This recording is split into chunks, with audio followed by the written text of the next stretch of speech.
अस्सलाम वालेकुम aspirants, welcome back. आज हम बात करने वाले हैं सीएसएस एम्पैथी के इस्लामियात पोर्शन के बारे में।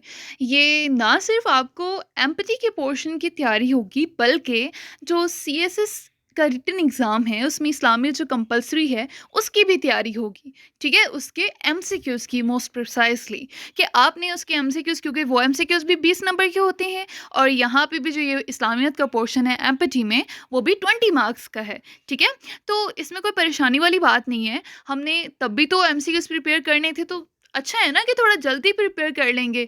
ठीक है, और अभी वो एम्पैथी में भी हेल्पफुल होंगे और बाद में जाके हमारे रिटन में भी हेल्पफुल होंगे। तो लेक्चर को लास्ट तक लाज़मी देखिएगा, हम सारी चीज़ें कवर करने वाले हैं। और अगर आपने अभी तक सब्सक्राइब नहीं किया तो सब्सक्राइब कर लें। चलें स्टार्ट करते हैं।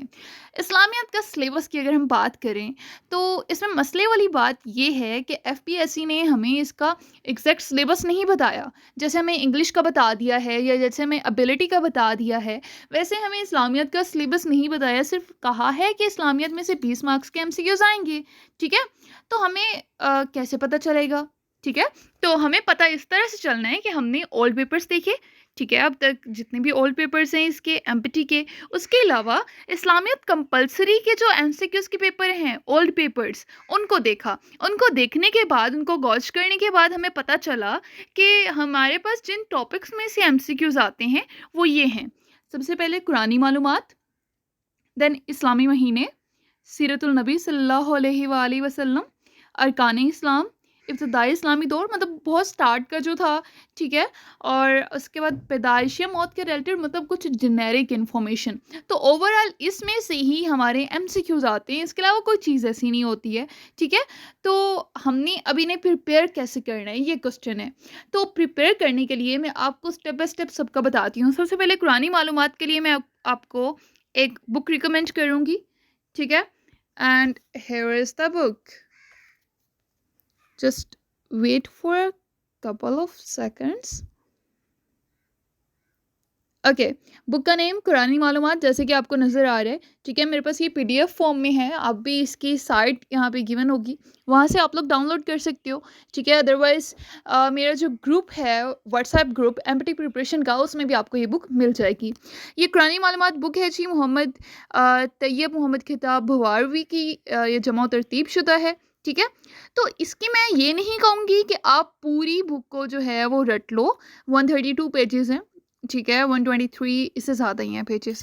ठीक है, लेकिन मैं आप लोगों को ये लाजमी लाजमी कहूँगी कि इसके जो पहले दो हमारे पास चैप्टर्स हैं, मतलब पहला है तारुफ़ कुरान और फिर है नज़ूल कुरान। ये दोनों चैप्टर्स मोस्ट इंपॉर्टेंट हैं। ठीक है, आप अगर ये कर लेते हो और फर्स्ट हाफ कर लेते हो मालूमात कुरान का, तकरीबन ये 30 से 32 पेजेस बनते हैं। इनको एक दफ़ा कम अज़ कम, ये कम अज़ कम बोल रही हूँ, ठीक है, आप कम से कम अगर एक दफ़ा रिवाइज़ कर लोगे, मतलब एक दफ़ा पढ़ लोगे, और उसके बाद रिवीजन का अगर आपके पास टाइम हो तो एक दो दफ़ा और आप रिवाइज़ कर लीजिएगा। बिलीव मी, ये वाला पोर्शन जो जितने भी एमसीक्यूज इसमें से आएंगे, यानी कुरानी मालूमात से, वो मोस्टली आपके यहाँ से कवर हो जाएंगे। यहाँ पे जैसे मैं आपको बताऊँ, पहले तो ये कुरान मजीद की जमा माना तारीफ़ बताई हुई है। ठीक है, फिर कुरान को कितने नामों के साथ मौसूम किया गया है। ऐसे एमसीक्यूज़ आते हैं कि कुरान के और कोई नाम बताएं। ठीक है, एमसीक्यूज़ आपको गिवन होते हैं, उसमें से चूज़ करना होता है। तो यहाँ पे देखें ना कि और काफ़ी सारे, ये जैसे एसनल हदीस है, अल रूह है। ठीक है, कुछ यूनिक नेम्स भी हैं जो आम हम यूज़ नहीं करते हैं, तो वो आप देखें। ठीक है, कुरान करीम मखलूक है या गैर मखलूक है। ठीक है, तो ये सारी जो चीज़ें हैं, ये देखें आपको क्वेश्चन की फॉर्म में दी गई हैं। कुरान करीम में कितनी सूरतें हैं, ऐसे एमसीक्यूज लाजमी आते हैं। ठीक है, 114 टोटल सूरतें हैं, पारे 30 हैं, एहसाब सॉरी कितने हैं। तो ये सारी चीज़ें जो हैं, आपको मज़े की बात है कि इस बुक में आपको क्वेश्चंस की फॉर्म में गिवन है। ठीक है, आपको एक शॉर्ट क्वेश्चन गिवन है, उसका फिर एक शॉर्ट सा आंसर गिवन है। ठीक है, मदनी सूरतों की तादाद के साथ देखिए, उनके नेम भी बताए हुए हैं। तो ये सारी चीज़ें जो हैं, या आपने तकरीबन जो 30 पेजेस बनते हैं, वो आपने पढ़ लेने हैं। ठीक है, कम से कम 2-3 दफ़ा पढ़ लें, और पढ़ने के बाद आपका ये पोर्शन प्रिपेयर हो जाएगा, जिसमें से आपके 5-6 तो एमसीक्यूज कहीं नहीं गए ना, मतलब इतने एमसीक्यूज तो आएंगे ही। तो आपको वैसे भी पता है सीएसएस में तो एक एक नंबर माने रखता है। ठीक है, समझ आ गई इस चीज़ की? सेकंड आ गया इस्लामी महीने। इस्लामी महीनों के पहले तो आप नाम याद कर लें, मुहर्रम, सफ़र, रबीउल अव्वल, रबीउल सानी, जमातुल अव्वल, जमातुल सानी, ये इसी सीक्वेंस में जिसमें मैं बोल रही हूँ, इसी सीक्वेंस में है कि पहला मुहर्रम है, दूसरा सफ़र है, इस तरह से। ठीक है, उसके बाद रजब, शबान, रमज़ान, शवाल, ज़ुल्क़द और ज़ुल्हिज्जा। ठीक है, तो ये आप याद कर लें। एक तो इनके नाम, इनका सीक्वेंस याद कर लें, पहला कौन-सा है, दूसरा कौन-सा है। ठीक है, तो इसमें से भी एमसीक्यूज़ आते हैं।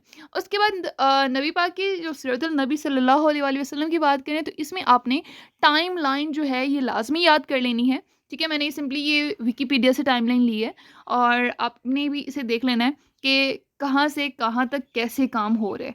ठीक है? जैसे अगर हम यहाँ पे देखें, डेट देखें, 570 सी है और यहाँ पे death of his father Abdullah. और उसके बाद 570 में ही पॉसिबल डेट ऑफ बर्थ, इनकी पॉसिबल डेट ऑफ बर्थ बताई गई है कि 12 या 17 रबीउल अव्वल है, मक्का में, अरेबिया में। उसके बाद 577 में 6 साल की उनकी उम्र हो गई थी और death of his mother Amina, उनकी मदर का भी वसाल हो गया। उसके बाद 583 में क्या हुआ, 12 से 13 साल की उनकी उम्र थी और उनके जो ग्रैंड फादर थे उन्होंने हज़रत मोहम्मद सल्लल्लाहु अलैहि वसल्लम को सीरिया जो है वो ट्रांसफ़र कर दिया। उसके बाद 500 अगर 95 की बात करें, तो 24 से 25 साल उनकी उम्र थी उस टाइम और उन्होंने हज़रत खदीजा से उस टाइम मिले भी थे और उनसे शादी भी कर ली थी। ठीक है? 24 से 25 साल की उम्र में। देखें, बहुत इंपॉर्टेंट बातें हैं, एक-एक पॉइंट बहुत इंपॉर्टेंट है। ठीक है? इसी में से एमसीक्यूज़ बनने हैं। एक दफ़ा मेरे साथ भी पढ़ लें और उसके बाद इसे अच्छे से बार-बार रिवाइज़ भी कर लीजिएगा। उसके बाद 599 की अगर हम बात करें, तो उसमें क्या हुआ था कि 28 से 29 साल उनकी उम्र हो गई थी और हज़रत ज़ैनब की उस टाइम बर्थ हुई, उनकी पहली डॉटर थी और उसके बाद उनकी और डॉटर्स के नेम देखिए, सारी इंपॉर्टेंट चीज़ें यहाँ पे हैं। हज़रत रुकैया, हज़रत उम्मे कलसूम, फ़ातिमा ज़हरा, ठीक है? इन सब की उसके बाद बर्थ हुई थी। उसके बाद 599 के बाद हम 610 की अगर हम बात करें, तो उसमें कुरानिक रेवलेशंस बिगिन हो गई थी और उनकी उम्र थी 40 साल, ठीक है? 40 साल की उम्र में जो कुरानी जो रेवलेशंस थी, वही थी, उनका नज़ूल स्टार्ट हो गया था। कहाँ से हुआ था? केव ऑफ हिरा से हुआ था, ठीक है? किस जगह पे? जबल नूर पे। और उसको माउंटेन ऑफ लाइट भी कहा जाता है। किसके करीब है? मक्का के करीब है, ठीक है? उस टाइम उम्र 40 साल थी। अब कौन से एंजल लेके आए, ठीक है? तो यहाँ पे एंजल जिब्राइल लेके आए, ठीक है? और उसके बाद was said to appear to Muhammad on the mountain, ठीक है? वहाँ पे अपीयर हुए and call him the prophet of Allah, ठीक है? मतलब हज़रत जिब्राइल को ये बोला गया कि आप माउंटेन पे जाएँ, वहाँ पे उस पहाड़ पे जाएँ और जाके नबी पाक सल्लल्लाहु अलैहि वसल्लम को प्रॉफिट ऑफ अल्लाह यानी अल्लाह के रसूल जो है, उन्हें बुलाएँ, उन्हें पुकारें, ठीक है? और उसके बाद बिगिन्स इन सीक्रेट, स्टार्ट इसका जो हुआ था वो बहुत सीक्रेसी में हुआ था, ठीक है? और उसके बाद फॉलोअर्स जो हैं मक्का में गैदर होना स्टार्ट हो गए थे। 613 की बात करें, 43 साल उम्र हो गई थी उनकी और उस टाइम उन्होंने स्प्रेडिंग मैसेज ऑफ इस्लाम उन्होंने शुरू कर दिया था मक्का में। पब्लिकली उन्होंने इस्लाम का जो मैसेज है, इस्लाम का जो पैगाम है, उसको फैलाना शुरू कर दिया था। उसके बाद अगर हम बात करें 614 की, उस टाइम उम्र उनकी तकरीबन 43 से 44 साल थी और उसके बाद उन्होंने हैवी परसिक्यूशन हमारे पास मुस्लिम्स की जो है, मुसलमानों की जो है, वो ज़्यादा तादाद जो है वो होना शुरू हो गई थी। उसके बाद 615 की बात करें तो उसमें 44 से 45 साल उनकी उम्र थी और उस टाइम उन्होंने कुछ उनके जो मुसलमान थे उन्होंने इमिग्रेशन की यानी हिजरत की इथियोपिया की तरफ, ठीक है? Important MCQs. उसके बाद 616 में उनकी 45 से 46 साल जब उम्र थी, तो बनु हाशिम जो था, उनका जो क्लैन था, उनका जो कबीला था, उन्होंने बॉयकॉट करना शुरू कर दिया था।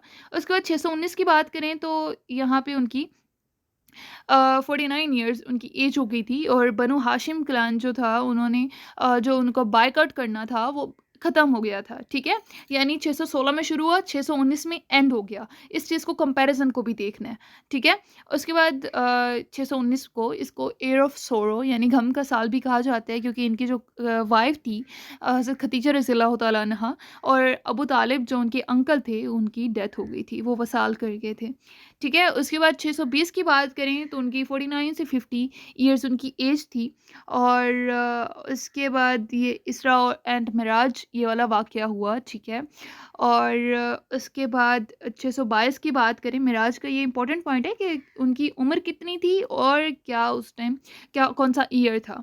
उसके बाद 622 की बात करें तो 51-52 साल उनकी उम्र होगी और उन्होंने हिजरा की, इमिग्रेशन की मदीना की तरफ, ठीक है। और उस इमिग्रेशन को वो जो मदीना की तरफ की थी, उसको यथरिब भी कहा जाता है।